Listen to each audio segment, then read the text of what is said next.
Good afternoon. Welcome to the West Side Story. I'm your host, John Casey. If you're new to the channel, please click the like and subscribe buttons. If you're a returning visitor, thanks for being here. Please click the like button. And for both groups, comments are always welcome. Nothing too exciting in the police report this week. The library and the Census Bureau continue to do their great job of making information publicly available free of charge. You should check both of them out. Judged by the small amount of feedback I get, my discussions about the Supreme Court decisions were more interesting than a lot of the other content. So we're going to talk about another one today. In 1963, this fellow named Ernesto Miranda robbed and raped a woman. The Phoenix police were called and arrested him very shortly. They hauled him off to the jailhouse and they had a 2-hour interview wherein Miranda confessed to committing the crimes.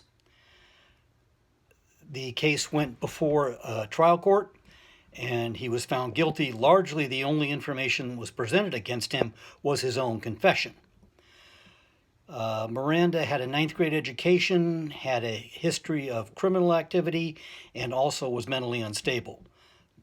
Fella had some problems. In any case, he gets into the jail and he appeals to the Arizona Supreme Court saying that his constitutional rights were violated.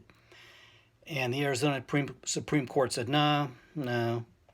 So in 1966, he appealed to the U.S. Supreme Court.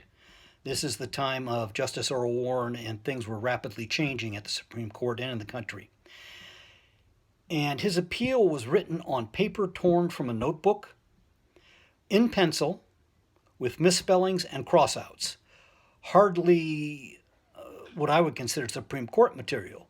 However, Justice Warren and the other justices disagreed with me and agreed to take his case. There were two very specific claims.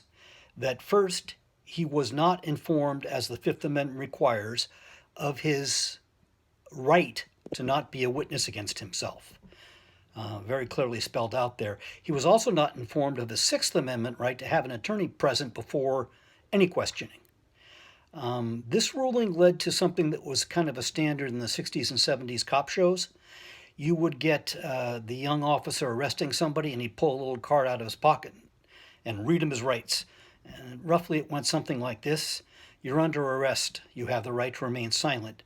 You have the right to have an attorney present before questioning. If you need an attorney and can't afford one, the courts will appoint one for you at no cost before questioning. Do you understand each of these rights as I've explained them to you? This was, as I say, the implementation of the Miranda decision. One of those just odd pieces of history. The Supreme Court ruled that the trial court had to retry the case. And the district attorney in that area said, oh, yeah, we're going to retry it. While they were preparing, Miranda got in a fight and was killed. Kind of an odd or an ironic outcome. In any case, that's the Miranda decision. And again, opinions are always appreciated. Thanks for tuning in. Please stay safe.